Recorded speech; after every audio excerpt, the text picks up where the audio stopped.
All right, today I wanted to talk about something a little different. I basically wanted to document my thoughts, my feelings, all of that stuff about a particular car that I'm interested in. I know for a lot of us that are car enthusiasts and driving enthusiasts, like it's much more than just, ooh, I want the latest and shiniest car. It's a much deeper connection, and depending on like maybe your relationship to the brand or your past experiences of being in a vehicle with your family or other loved ones and friends, it's such a unique experience that's very, very personal to each person. I'll give you one example to like really try to like magnify the depth of what some of these cars mean to people like myself or even others. I was watching a documentary or interview the other day of a couple that basically bought a Porsche together. It was something that they wanted to do to be able to expand their experiences. And long story short, they ended up creating a ton of experiences together as a couple, and it came at a time when the wife was having extremely difficult health matters that she had to address. And she ended up passing away. And so this car is not just transportation. It's not just, ooh, that's a cool yellow Porsche. Like, it's so deep. And so for me, that's how I feel about a lot of these automotive experiences that I like to share on here. Like, it's all one large journey that we get to, share with people that are very special to us. I think of my wife. When I've always been into cars, but like the connection we're building through vehicles honestly is like so cool and unique. And I know a lot of couples don't get to share that, but if you do, you know exactly what I'm talking about. So I think of like the road trips that we've been able to go on and like how we feel on those road trips based on like the vehicles that we've chosen, because those fit our needs of like, okay, we need something with all-wheel drive, we need it to be comfortable, we need it to be confidence inspiring if we are like literally carving the mountains and it's snowing or whatever. Like, we need cars that are very, very capable and are fun to drive and comfortable and can have passengers, all that kind of stuff. So it's like the cars that we selected literally add to that experience. And for us, having, choosing certain cars that, check the boxes for us. For us, we like a comfortable but sporty feel and, different things like that. And so the cars that we've chosen check those boxes. And it's literally like Disneyland on wheels for us, especially for me. My wife enjoys it too because I'm happy and she's learning different things and she appreciates it. Like, even something as far as like the seats in a car, like she'll know if it's like, hey, if we're driving, like this one actually holds me in a lot better. And when you're turning, I don't feel like I'm, swaying as much as I did with maybe some of the other cars we've had in the past that are a little more, less sporty and stuff like that. Like all these different details like my wife picks up on and stuff like that. And so one of the cars that you all know, I've been talking about for years, honestly, and I've kind of shared different ones that I've looked at. It's the Audi RS3. I'll start with why Audi in general is something that I was interested in. For the longest, I was not really into German cars. Honestly, it just seems so like far-fetched to even have one of those, and then I just didn't know a lot about them. So most of the cars that I was into was like JDM stuff, Honda, Acura, stuff like that. But then I'd say maybe about, 7 years, yeah, probably 7 years ago, I started going to more car dealerships and checking out stuff, obviously being on YouTube and different things like that, and then seeing certain cars on the road. And then I started to pay attention to Audi a lot more. And then one experience that I've like actually never shared, and this is the reason why I even have cars now that are both Audis, part of the reason, is I went to an Audi dealership next to a place that I worked at, and the car salesman, super chill, very nice, just kind of more of that smooth old school, like, hey, let me get you interested in the brand. I know you're not looking to purchase anything right now, but I want you to experience what this brand is. And that's not an experience you really get like ever. It's usually just straight to sales and stuff. So there was a black 2014 Audi RS4. I'm sorry, not RS4. I wish we had those. It was a S4. And I was checking it out, I'm looking at the outside and stuff like that. And then he was like, hey, have you ever like driven one? And I'm like, I haven't, like it looks so cool. Like I've heard things, but I don't know too much about it because I'm, used to Hondas and other stuff like that. And then he's like, all right, let me get the keys. Like, you have to experience this. And so the experience of that, when basically we started driving, and he's like, hey, like, I know you have a little bit of knowledge, but I can tell you don't know everything that these cars offer. And so he's like, when we hop on the freeway, you know, I want you to like actually floor it as we're turning onto the on-ramp and stuff like that. And I'm like, you know, like, do it. And he's like, yeah, because the Quattro is going to kick in. Like, it's going to help you basically be able to take that turn and, you know, have awesome control and stuff like that. So he really helped me to experience like what that car provides. And I think I had my Honda Accord at the time. So it's like totally different driving experience and stuff like that. Great car, but like totally different driving experience.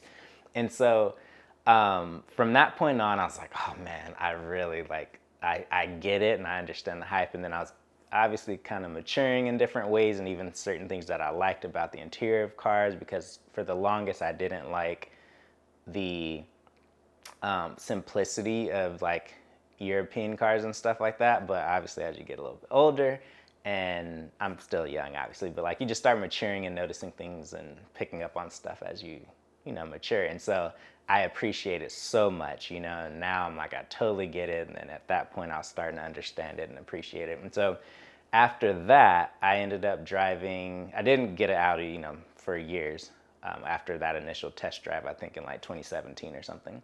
And then I went to, I think it was 2018. I was like, I gotta drive another Audi. Like, I started seeing the Audi S3s on the road. And so I went to a dealership. My wife and I, we like for fun went to test drive a black Audi S3. I think it was a 20, I don't know if that one was brand new. It might have been brand new, but it was probably like a 2017 or something like that, S3. And then this person, see, this is all like how it kind of worked out. Like the car salesmen that I've been able to work with have really helped me to understand the experience of like what these cars are capable of. And I think that's what it should be about, you know, like that's what's literally going to sell you. If I was looking at an A3 or something, then yeah, like that's different. But it was an S3, so it's like, hey, I want to have fun. Like I've heard these cars are super capable. And so we ended up test driving it, and she's like, okay, I want to show you how to like use launch control. And I'm like, oh, this is so cool. So basically, you know, if you have an Audi or other cars, you know how launch control goes. So we ended up doing a launch control. And my wife had never felt that sensation either, and we were both like, oh my gosh, this car is so cool, stuff like that. And so we didn't get an Audi at that time, but it was definitely on my mind, like, I'm like, I gotta get one day. And then what actually, like all this stuff is like why is the buildup of why the RS3 is honestly like checks the boxes for me, so stay with me. But so the next experience we had with an Audi basically was we were moving from California to Washington, Seattle, Washington, to be able to, I was starting a new job and stuff. This is peak winter, so it's literally snowing, all that kind of stuff. And we're basically navigating it in a way where basically we don't need to, we need to like take a car that can handle that storm, and we don't want to basically move with a U-Haul in the middle of a winter storm, because it's like some really intense mountains there too. So we ended up getting a Q7. We rented a Q7, we packed up some stuff, and then we actually drove a couple times back and forth with the Q7 to like move and get settled and all that kind of stuff. So that was the best experience, because still one of my favorite like road trip cars to this day. But we ended up getting an Audi Q7. I think that one was probably like a 2020 at that time or something, because we moved in late 2020 or 2021, early 21, something like that. And yeah, we take the Q7, it's snowing, we're driving, it's pouring, raining in certain parts before the like heavy snow. And the way we felt, the way my wife felt, how comfortable, safe, how confident we felt with the way it handled like heavy, intense rain, massive puddles, you know, flying through them, going 80 like nothing.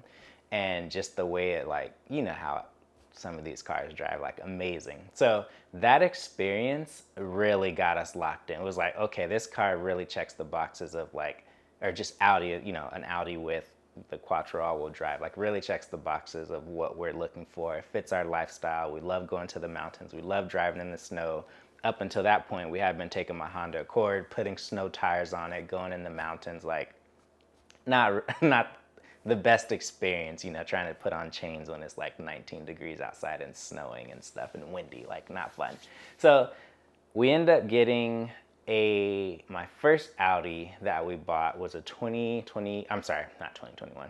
In 2021, I bought a 2016 Audi A3, the one that you see on this channel. So that's my first Audi, my baby. We drive it all the time and we still have it till this day. I bought it with 33,000 miles and now, or actually I take that back. Bought it with 44,000 miles. And then now at this point I have 95. It's been incredible. You've seen a ton of videos on that. And then a few years later, a year and a half later, I always liked the SQ5s, like always did, you know, as I was like getting into Audis and stuff like that. Always liked the SQ5s, we both did. The B9 generation is the one my wife liked a lot. She didn't really like the B8 or whatever that last gen is as much design-wise and stuff. Those were cool to me, but I'm glad we actually waited for the B9. I just feel like checks our boxes of like design and stuff a little bit better. So late summer, I think August of 2022. So I bought the A3 in September of 21, and then basically a year later in August of 2022, that's when we bought the 2018 Audi SQ5. That one had 33,000 miles on it. We're now at 68 and some change. So it's been this cool progression of like, okay, I got the 16 A3, got the 18 SQ5. That car my wife absolutely loves. I love it. That's primarily her car, technically, even though we share it because we're married. That's her car, and then mine is the A3 and stuff like that. But the RS3, now you can kind of see like why what kind of built up to me being interested in the RS3, because obviously I've driven an A3, I've driven an S3 at this point, at least test drove one. I've driven an S4, have the SQ5, like, and you know from the videos that I publish here, I love a sporty driving experience, like absolutely love it. But I don't want to get beat up either, which is why I don't have cars from like, let's say a BMW or something like that, even though I think they're awesome. I think that drive sometimes just gets old because we have rented a BMW when we were in Hawaii and that experience was cool, but I was really over that ride quality after a while. So I think that kind of did it for me. But I'd be open to a G80 for sure in the future. But honestly, the RS3 I think is like the perfect sweet spot, fits my personality, the size of the car, the performance. Like it honestly needs zero introduction, but now I think you have a better understanding of like why that car is such a good fit for me. I've been torn honestly between like cars that I've wanted. There's a few cars that like literally have been the main ones, because certain cars come and go, you get excited and things like that. But for me, the past few years, the FK8 Civic Type R, the FL5 Civic Type R, and then the Audi S3 and Audi RS3 are like literally my favorite cars that I want to own.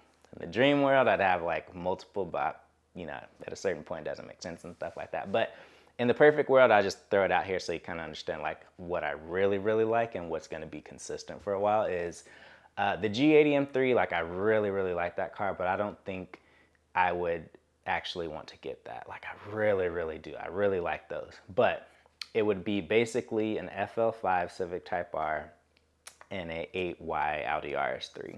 Those would be like the two last cars I think I'd probably purchase for a really long time if I were to get two cars, let's say, in the future. Not that I plan on doing that. Honestly, I'm planning on getting like an 8Y RS3 and being set and being cool, because I know I'm gonna be missing the deal breaker, and because I've explained some of the story and like how we use cars and how we like to travel, is the Civic Type R is gonna be a huge limiting factor with like our favorite time of year, which is winter. We wanna go to South Lake Tahoe. Like if I'm gonna get the fun car, like that would totally suck to not be able to drive the fun car that I've been wanting for so long in my favorite driving conditions. So that's basically the deal breaker with the Civic Type R. And then the other part too is like our family is growing, and so having an automatic makes total sense. Like I love the FL5, but that's definitely like, hey, it's only me that's gonna drive that. My wife's not gonna start driving a stick. You know, we just have a baby on the way. Like size is great and stuff like that, but like we can make it work with our SQ5 and then the RS3 in the future and be like set. But Yeah, so that's basically the main thing of like why that car checks the boxes. Like the performance, the handling is still comfortable, it's low key, it's not too flashy. Like I feel like it's pretty much as flashy as like a Toyota Camry. Not to knock it in any way, but like when you're wanting to just kind of blend in, like only if you really know what that car is, then somebody's like, oh, that's an RS3. You know, otherwise they're gonna be like, okay, that's a nice Audi. Like it looks sporty, looks cool, but it's not so flashy where it's just drawing so much attention, especially depending on what color you get. And I like that part too, because in 10 years when I'm still driving it or whatever, like it's still pretty low key and chill and also more timeless. The 8V generation I feel like is the most timeless design. Like I still really like those, but because I have the 8V A3, the interior is too boring to me on the RS3 from the 8V generation. If I didn't have one and I went straight from like my Honda Accord to that, then yeah, totally different. But because I'm literally having right now 90% of the interior experience of the 8V RS3, that's the biggest thing for me where I'm like, it doesn't make sense. But like I said, it's different if you didn't have a 8V, you know, A3, S3, RS3, then it's totally different. Unless you're just like really trying to lock in on the sale, because I think the other part where I'm like slightly torn is, man, I can get an RS3 for like 40 something, especially by the time that I'll be ready to get one. Like I can get a good one for like 40 something K versus, you know, an 8Y or 8Y and a half for closer to 70 and stuff. So, but I think if it's, you know, in my head, I'm like, if it's the one that I want to get and keep basically until the wheels fall off or until it's like, all right, well, at this point, it doesn't really make a dent in my finances at all if I like part ways with this in 20 years or whatever.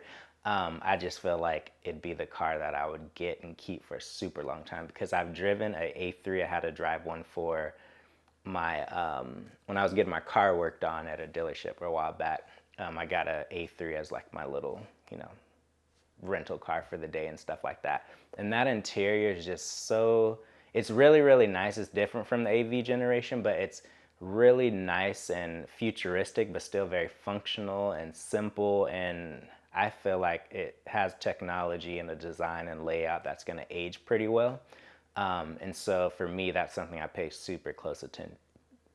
attention to is what the interior looks like. Like there's some cars I really like, for example, like the Integra Type S. I love the outside of that car. The interior and the dash like is basically slightly a deal breaker. Like I'd be kind of compromising and settling based on like the dash layout and stuff like that. I know you're here for the Audi story, but like I really pay attention to those things because that's what you're seeing 90% of the time, you know? And so that's why I feel like the 2025, 2026, 2027, whenever they stop making it for this generation, I feel like the RS3 just checks my boxes. I'm open to the 2022, so basically any pre-facelift RS3s, I'm still open to that because realistically, I'm not going to be tracking this car.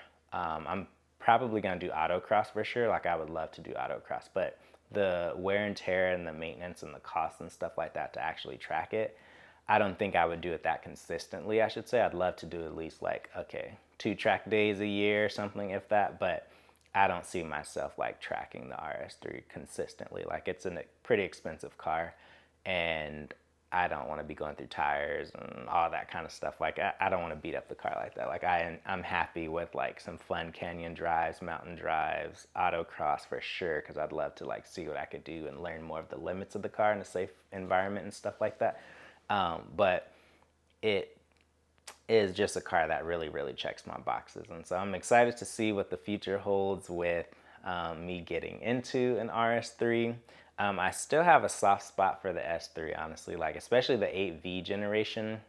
The latest one, not so much because I just feel like 50 plus grand for a new S3 doesn't really make sense for me and my value and how I place value on certain cars and stuff like that. But I think getting an older one, that could be honestly a lot of fun. Even though it's like basically the same car, but I can get an S3 for like high 20s at this point. And so it's totally different. It's like something an idea I kind of toy with in my head for like the experience, be able to tune it, different things like that. But ultimately, I don't want to jump into a car that where I'm still like in the back of my head, like, man, I should have just waited and got an RS3. And I would rather do that, wait for the right timing, and purchase the car I really, really want to have. Because here's how I look at it too.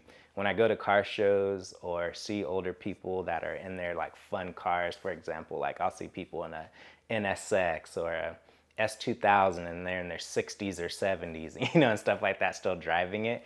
And I want to be that person in the RS3 where I'm like, oh, okay, I'm 50, 60, 70 years old, in my RS3 still. And it's like, you could tell when you see some of these people that are in their like classics basically now at this point, they bought those cars new when they were younger and they've kept it the whole time. And it's like, that was their final car. You think of people in their like 911s and stuff like that. And you could tell they've had these cars for like decades at this point and they really enjoy it. And I'm ready to basically have a car that's going to be that. I've never been in a position to really get certain ones in the past. Like I've experienced like, Honda Civics and great, cars like that. But I'm ready for whatever I get next to basically be my, hey, this is like the last good sports car I'm going to get and I'm going to ride it until the wheels fall off, or until it just, I have no choice but to like part ways with it for whatever reason, because I feel like after RS3, most people go like Porsche Cayman and stuff like that, and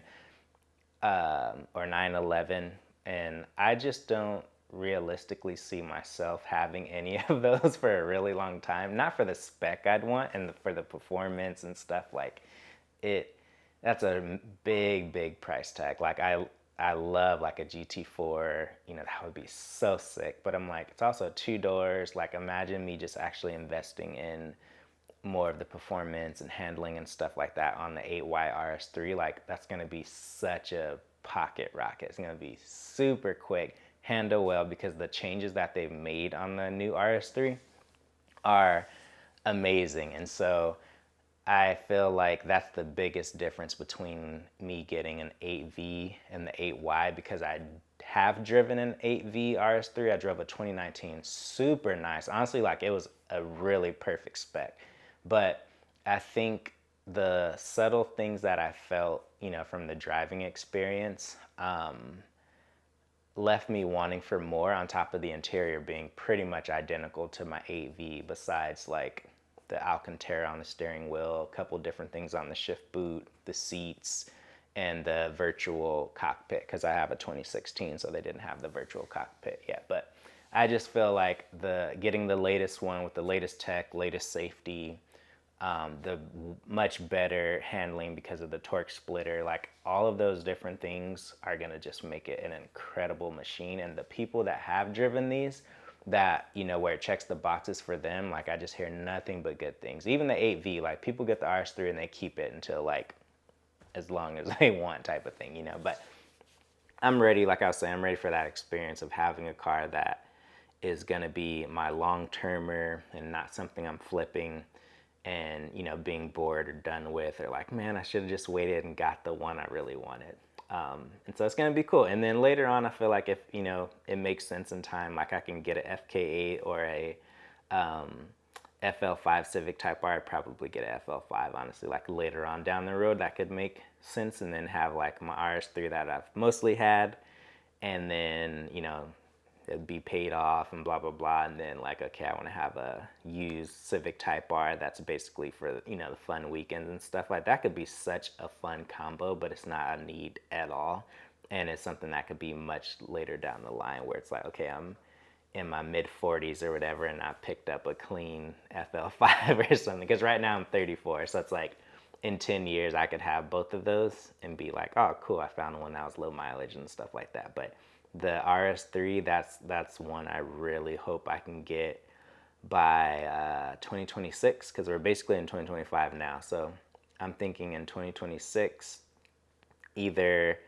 I don't know, order one if I wanted to go with like a unique color, but I don't think I'm gonna do all that. Like I've been running the numbers and this is still a pretty expensive car, and stuff like that. And so I think I'll just get a chill, timeless color that I can enjoy, and then I can just spend more of the money that I'd waste basically on a unique paint color, and have that for different driving experiences and different road trips and, you know, different things like that. I want to travel and, you know, do different things with my family and stuff like that. And so, but yeah, this is going to be, I think, my last fun little toy for a pretty long time until it makes sense for me to be able to get something else. And so those are my thoughts. Happy to hear, you know, what you think or what you drive or what car is very special to you and why is it special? You know, what car do you plan on getting or what car did you get recently that's, you know, sentimental but also checks those boxes of just like engagement and enjoyment. I always think of a car like this where it's, for some people it's like, oh, you know, you got a BMW or a Benz or a whatever, Audi or whatever, and it's like, okay, for flashy, you know, showing off and stuff like that. But when you're like a real driving and car enthusiast, like it's honestly so selfish.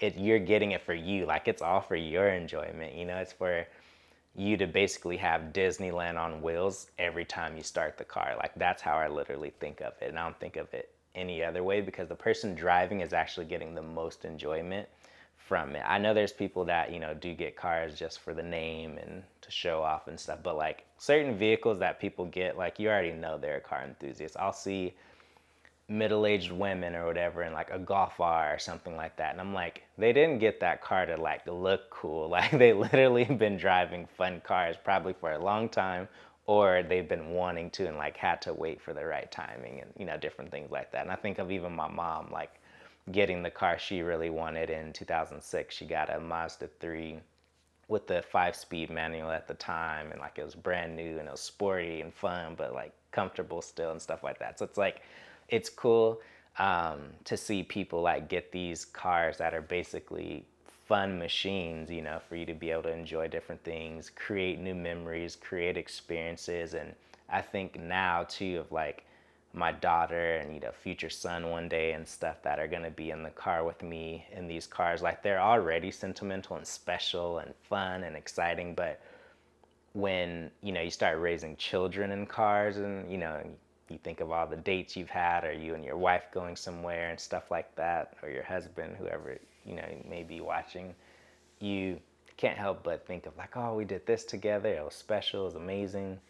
And so that's what it's all about, is like using these machines that we pay a ton of money for to be able to make life more enjoyable, to be able to take you places comfortably and safely in ways that you maybe would not have experienced, you know, with another vehicle and stuff like that. You can always do great things with any car that, you know, will get you from here to there, but some definitely do it in a more stress-free way, and that's what we've learned with cars that we've had, which is why we've chosen to go with some of the Audi models and stuff like that.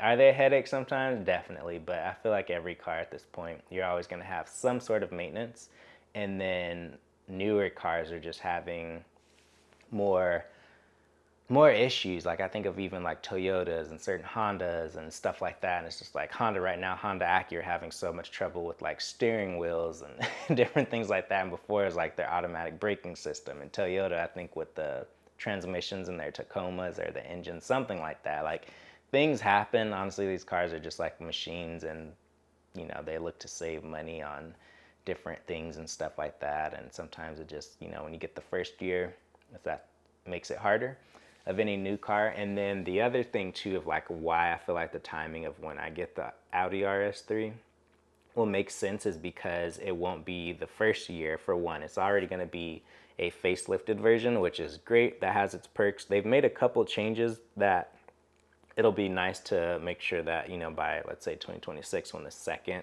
year kind of goes, they've already kind of corrected whatever software glitches maybe they find from like some of the updates they've made. But I just think I've learned for sure, like wait to get at least the second year of a car instead of the very first. You just have less little hiccups usually because they work those kinks out. So I just feel like the timing is going to be perfect for whenever I get one, but I'm hoping that I get the best deal possible whenever I'm ready to buy one, which is why it's also nice to wait, because these cars have markups, and if you wait it out and get it at the right time when the hype's kind of gone, like you'll just save thousands and thousands. Let me know what you guys think about, you know, the cars that you have in mind. Catch you later. Peace.